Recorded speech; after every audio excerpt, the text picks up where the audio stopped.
To help maximize this gem, think in terms of voice tone as falling into one of three categories: negative, neutral, or positive. As a customer, when I call various companies, I rarely hear a negative voice tone.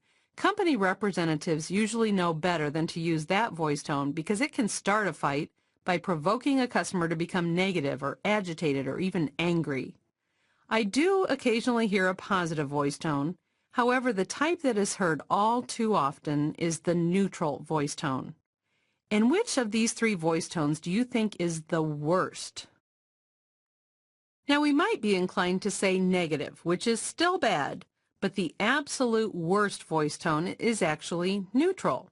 Now, does that surprise you? Let's take a closer look at neutral voice tone and the impact it can have on a call. Can you imagine how boring and flat today's session would be if I spoke in a neutral voice tone the entire time? When I call a place of business and I get a neutral voice tone coming from the other end of the phone, my perception is that they don't care. I don't care that you called. I don't care if you have a problem. I don't care if I help you. I simply don't care. What I hear is, I don't care about you. Neutral is so bad that the reaction it gets from others is negative. Hey, I want you to care about me, so what's it going to take? Do I need to yell a little louder? Or maybe I'll just talk to your supervisor. And that leaves the best tone as positive. A positive voice tone has energy and a smile. It portrays professionalism, confidence, and a willingness to help. Now, can you sound positive even without smiling?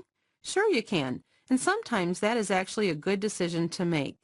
A good example of this is when there is a need for empathy.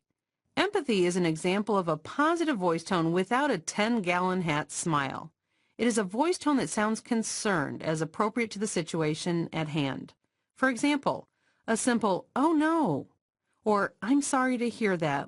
Let's see what we can do to get this resolved." See? No smile, but it is still a positive voice tone for the situation.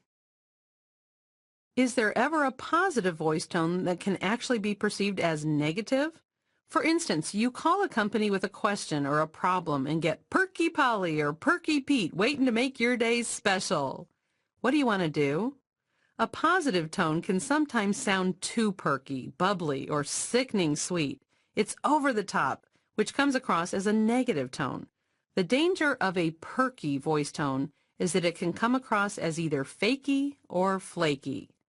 I'm certainly not going to encourage you to sound perky. When I refer to a positive voice tone, I mean a tone that sounds pleasant, friendly, professional. It's confident, it's helpful, and the list goes on, but it is certainly not perky. It's important to remember your voice tone is your choice. No one else decides this for you. It's that simple. It's easy, but it's the decision to do it that's hard. It's a simple matter of making the commitment. I'm going to make a conscious decision to sound positive when I help my next customer.